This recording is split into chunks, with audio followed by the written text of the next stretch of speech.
sejahtera bagi kita semua dimanapun Bapak Ibu dan Saudara berada.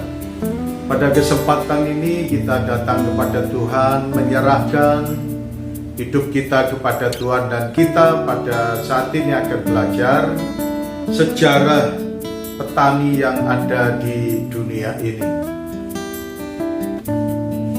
Dalam kitab Kejadian pasal 4 ayat yang kedua mengatakan kepada kita, selanjutnya dilahirkannyalah Habil, adik Kain, dan Habil menjadi gembala kambing domba, Kain menjadi petani.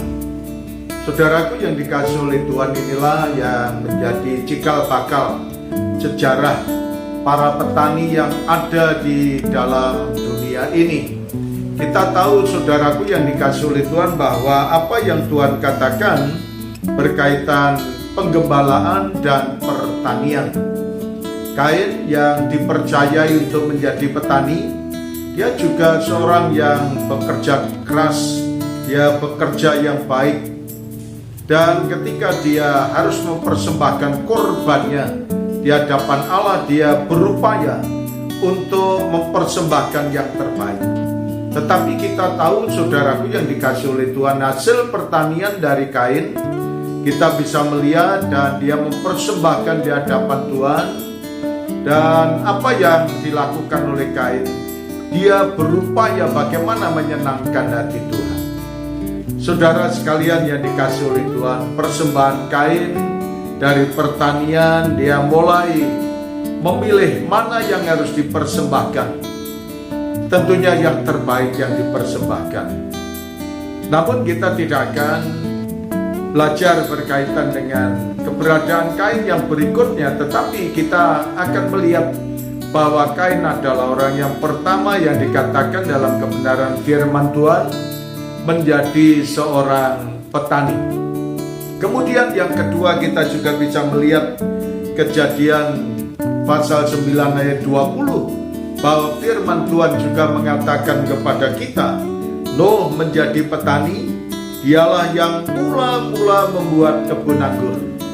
Mulai ada perkembangan petani yang dikelola dengan baik, dan dikatakan dia menjadi petani kebun anggur yang pertama. Tetapi kalau kita melihat Kain, tidak dijelaskan apakah dia menjadi kebun anggur atau menanam yang lainnya, tetapi yang jelas kita tahu bahwa ini tahapan yang semakin bertambah baik berkaitan dengan pertanian. Lalu dalam kitab 2 Timotius pasal yang kedua ayat yang ke-6 dikatakan seorang petani yang bekerja keras seharuslah yang pertama menikmati hasil usahanya. Seorang petani yang bekerja keras, dia akan menikmati hasil pertamanya. Jadi apa yang ditanam, dia yang akan menuai, yang akan menikmati hasilnya. Demikian pula saudara sekalian, petani harus memahami cuaca, petani harus memahami situasi dan kondisi. Demikian pula kesabaran harus ada di dalam kehidupan para petani. Ketika para petani itu sabar, maka dia akan menikmati yang terbaik. Demikian pula saudara sekalian, taburan demi taburan itu akan menghasilkan yang terbaik.